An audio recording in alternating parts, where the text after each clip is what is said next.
Going into this video, I generally wanted to make a very positive note here. I wanted to do something good for the community, and I was really excited to review the newest event. And, well, there's still a lot of things I'm going to be criticizing here in today's video. So if you're looking for something in a more positive note, unfortunately there's going to be a lot of negatives here. So I'm just trying to give my complete and honest opinion on how I really feel that the Yappening event has been, and really just how I feel about Halo Infinite right now after today's event. But anyways, everyone, just like every big event, there is always going to be a good crowd of people once again that's going to be looking at Halo Infinite. Whether you are a new player or you're just wondering if the game is worth their time, updates like this to come by I think should receive valid criticism, both for the good and some for the bad. So my purpose today is to not only show everything going on with the event, but also tackle something on a more serious side on what really should be done going forward. Anyways, with the intro out of the way, just like I normally do with these videos, let's check out the Battle Pass first. Honestly, this time around I was pretty genuinely excited to see this one. The grunt themed armor you get out of the pass is honestly pretty darn awesome, and I've honestly have been begging for some sort of Covenant / Banish themed cosmetics for like ever now. However, the trade-off here still feels very much the same with a lot of the previous event passes, where you get one really good reward set and a lot of just mediocre tiers that are just filled with items that I could just never really see anyone using.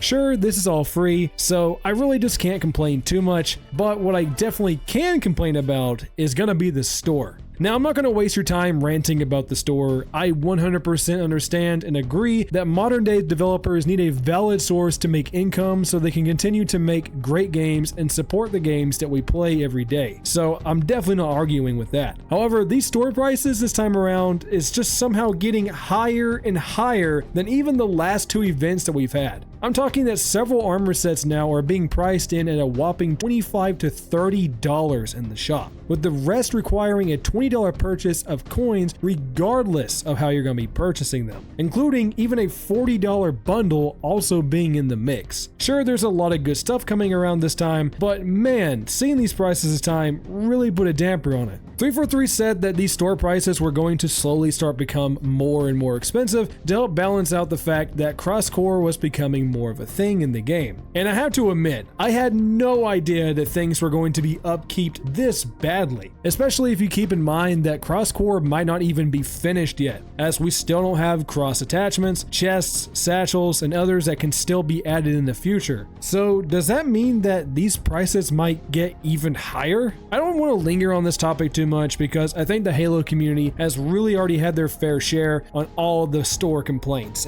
but man, this one just really got to me in the end. I want to see Halo thrive, but it's legitimately moments like this where I feel like we're just a giant funding source instead of being seen as their dedicated fans. All the more so when all the armor in the shop has essentially become what probably should have been in these battle passes in the first place. Okay, rant over. Moving on to the more exciting part of the video, Gruntpocalypse has finally made its return, and man, I'm just really glad to see a game mode that's centered entirely around just having fun. The game mode plays really well with Firefight King of the Hill, where you fight hordes of grunts that constantly spawn in all over the place, including waves of grunt campaign bosses, and just a great added bonus of Fiesta also being in the mix, which really just makes the game mode even more fun to play. However, 343 did confirm that we are getting this mode for the next 2 weeks to kick off the event, starting from April 3rd all the way to the 16th, but it's also unclear if we will keep this mode after the event ends. I think game modes like this are a prime example of why Firefight should have never been implemented as a game mode in the first place. It should have been its own dedicated menu section just like previous games, and should have been just like how Forge and custom games got handled. I mean, Gruntpocalypse is an absolute blast, I'm not bashing it.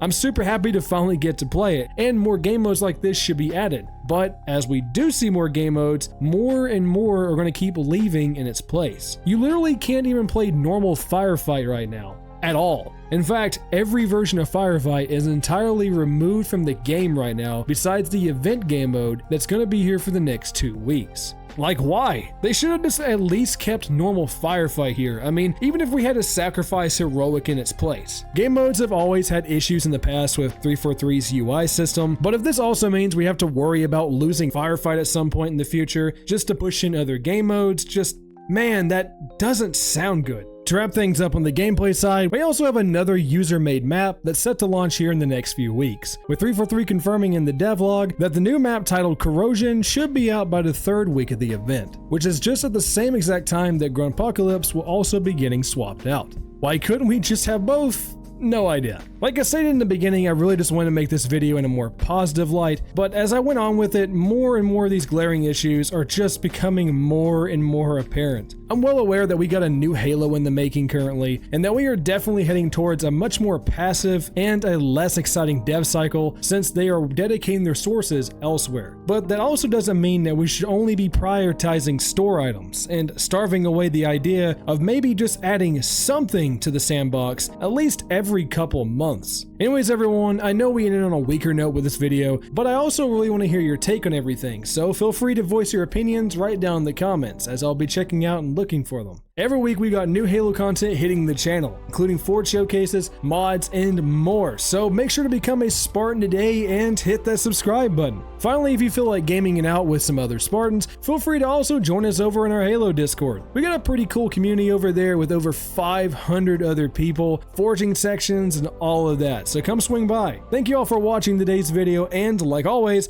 I shall see you all on the battlefield. Spartan out.